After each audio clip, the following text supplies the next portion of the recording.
ultimately, if you add up the amount of money that black people spent back when they were lying to us and telling us that black consumerism was some sort of beacon of strength and hope and possibility, back when they made us brag about being consumers, they made us want to be consumers. Well, if you take all that money that we spent being consumers and just took like 10% of the money we spent as consumers, 10%. I'm not talking about all of it. I'm talking about 10% of the money we spent as consumers. And we made that money and flipped it into becoming investors. And we stuck with our investments, just like my grandparents stuck with their 50, 60-year marriage, right? Then guess what? You marry the game, you marry the wealth, you marry the progress, you marry the process. Then at some point you would see a massive fortune that builds from that. Just like when I was sitting by my mother's deathbed, and you're sitting there trying to find something positive to talk about.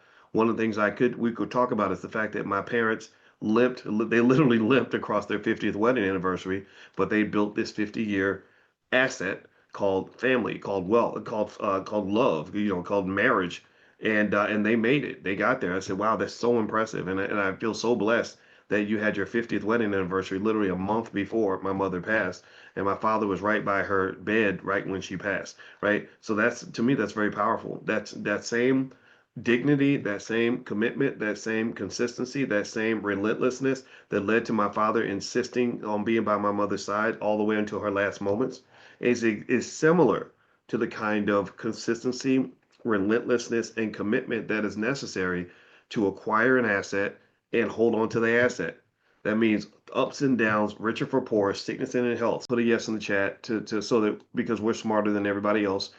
Be the B1 community is anyway. I'd see you guys as canaries in the mine. So give me a yes if you know this.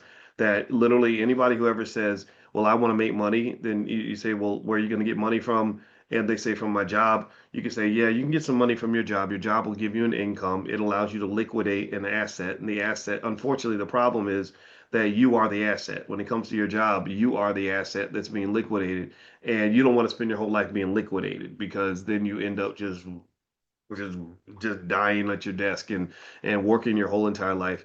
At some point, you want to have assets that are working for you, and so the stock market is the number one vehicle through which people are able to do that. And it's very important that everyone knows this, right? So, participating in the stock market is the first step toward building generational wealth. And so ultimately, investing is the same way. I'm invested in the family, just like you're invested in the stock. You just say, okay, well, this is going to be a tough day, but I'm invested. This is me. This is where I live. Okay.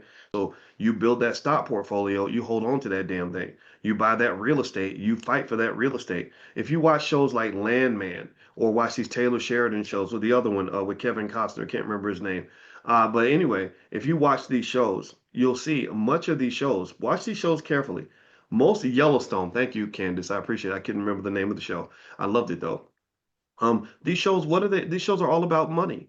It's all about fighting to maintain ownership of your asset. Am I lying?